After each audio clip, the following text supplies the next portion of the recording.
votes. It's all about votes.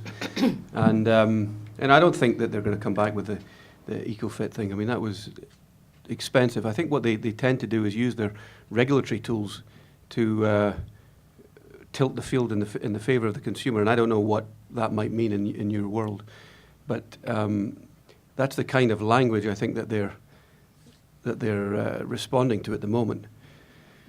The idea that consumers can save money. I mean, I think what the statistic was 22%, only 22%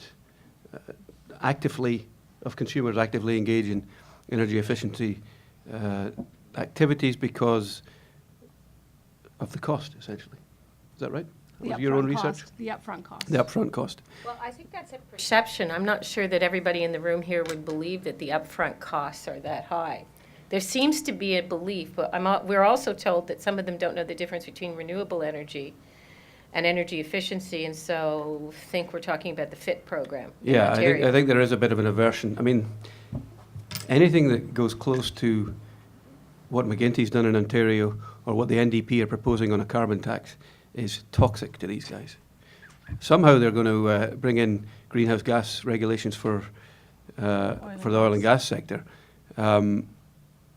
without imposing any additional cost. I don't quite know how they're going to do that. That's why we haven't seen them yet. They're clearly going to try and leave it to the provinces as to who can take the heat on this. But you know, their main thrust against the NDP is a carbon tax. Justin Trudeau in Calgary 2 weeks ago talked about pricing carbon.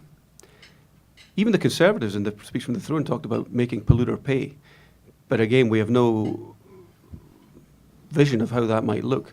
So anything that sounds like it is carbon tax, solar energy, wind power is toxic to them. But the wind power thing in Ontario was just a disaster for the Liberals. I mean, they lost a lot of rural seats on the western side of Ontario.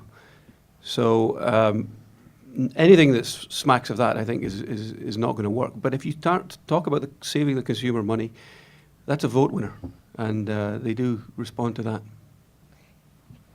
Preston Manning has been saying since 2005, 2006 that this issue shouldn't be. He describes it as a shield issue for the Harper government, meaning that they're very defensive about it. And he said that they should flip it around and look at it as an issue of an area where they could make gains, they could actually win people over. It's now 2013, and I don't think the Harper government has actually come along with that idea very far. So the problem is that the Prime Minister hardly ever talks about the environment, hardly ever talks about energy efficiency. It's not something that he does talk about. Like they shut down the Environment and the Roundtable and Economy Roundtable group, where they actually did sort of merge together, the economy and how the environment to energy efficiency can actually be good for the economy, how those can be the same issues, how they tie into a lot of what the government is trying to accomplish. That's a little bit of the hurdle of what you have. The two messages, I think you could say, again, John's right, something like energy efficiency, how many people own a house? How many people, we're now going into the winter, how many people need to look at things like insulation, changing the furnace, getting a newer furnace? It's why that the rebate actually worked, why it was so popular. So just remind them of how popular that was. I think in the last year they had it, when they announced they were going to end it, it was so popular. Like I think the number of people in the program doubled in a month, and they actually had to go and train more inspectors to do the initial audit. So people are interested. Those people vote.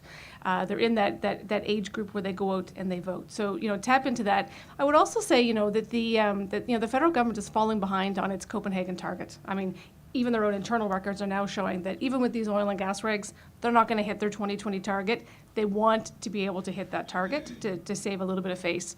When I was looking through the latest emissions report, they initially last year they had that emissions from buildings was dropping, and they've revised that now so that it's not -3 anymore by 2020, but it's up to 9.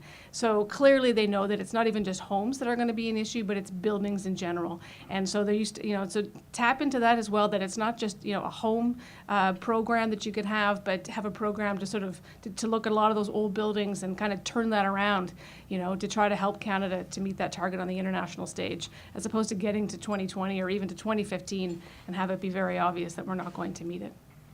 While I accept that this would be a good consumer issue for the government to campaign on. What we're seeing now in terms of wireless and cable is that this government has chosen to make an industry the bogeyman, and they want to fight for consumers, and they've created their own artificial villain that they're going to fight consumers for. Have people seen this wireless ad the government has put out? It's Yeah. quite ominous. I mean, it's a really well done ad in terms of painting the wireless industry as a villain. I guess my concern, I was thinking about this, and you could play energy efficiency as a consumer issue, but who is then the villain that the government is going to set up as the person they're fighting against? That's the one. Old Man Winter. Well, that could be. That's one possibility. I mean, but that is one challenge in creating in trying to shape this into a consumer issue, which it is.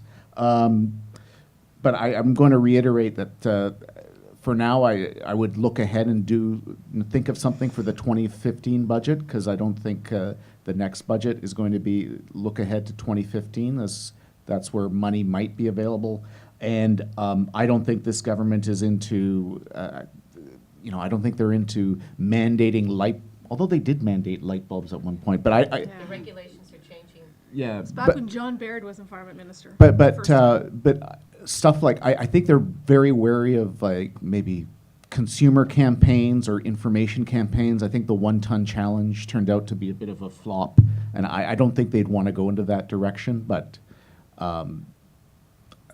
we'll see what happens. But I think I'm presenting more of the challenges than solutions at this point.